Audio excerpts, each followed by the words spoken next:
ভারতের কথা আর বলার কিছু নাই, কারণ আমাদের ম্যাডাম বলেছিলেন যে আমাদের বন্ধু থাকবে, কোনো প্রভু থাকবে না। কিন্তু আমরা কি দেখেছি, ভারত যখন আমাদের দেশ স্বাধীন করার কথা বলে, বরং তারা নিজেদের স্বার্থে তারা আমাদের পাশে ছিল।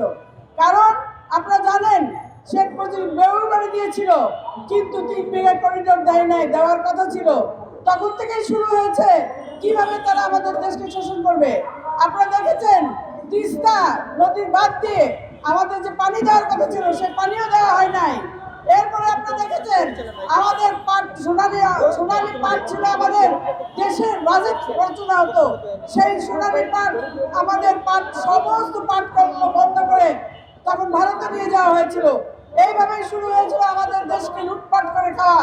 এবং আপনারা জানেন, শেখ হাসিনাকেও তারা ব্যবহার করেছিল, যাতে করে তারা শেখ হাসিনা তাদের কথা মতো দেশ চালায়।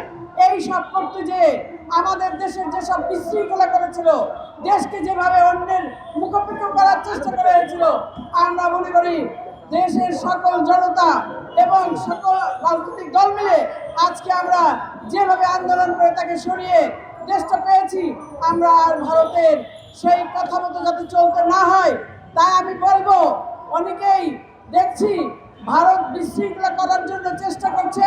বিশেষ করে অনেকে পেয়ার পদ্ধতি, যেটা কেউ কোনোদিন শুনে নাই, যেটা নেপালে করেছে। জানেন, 10 বারে 9 বার সেখানকার প্রধানমন্ত্রী বদল হয়েছে।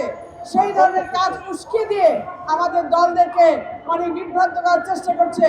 আমি শুধু আহ্বান জানাবো, আমরা কারো ষড়যন্ত্রে যাতে পা না দিয়ে আমরা দেশটাকে গড়ে তুলবো, এই আশাবাদ ব্যক্ত করে আমি আমার বক্তব্য শেষ করছি। ধন্যবাদ। খোদা হাফেজ। বাংলাদেশ জিন্দাবাদ।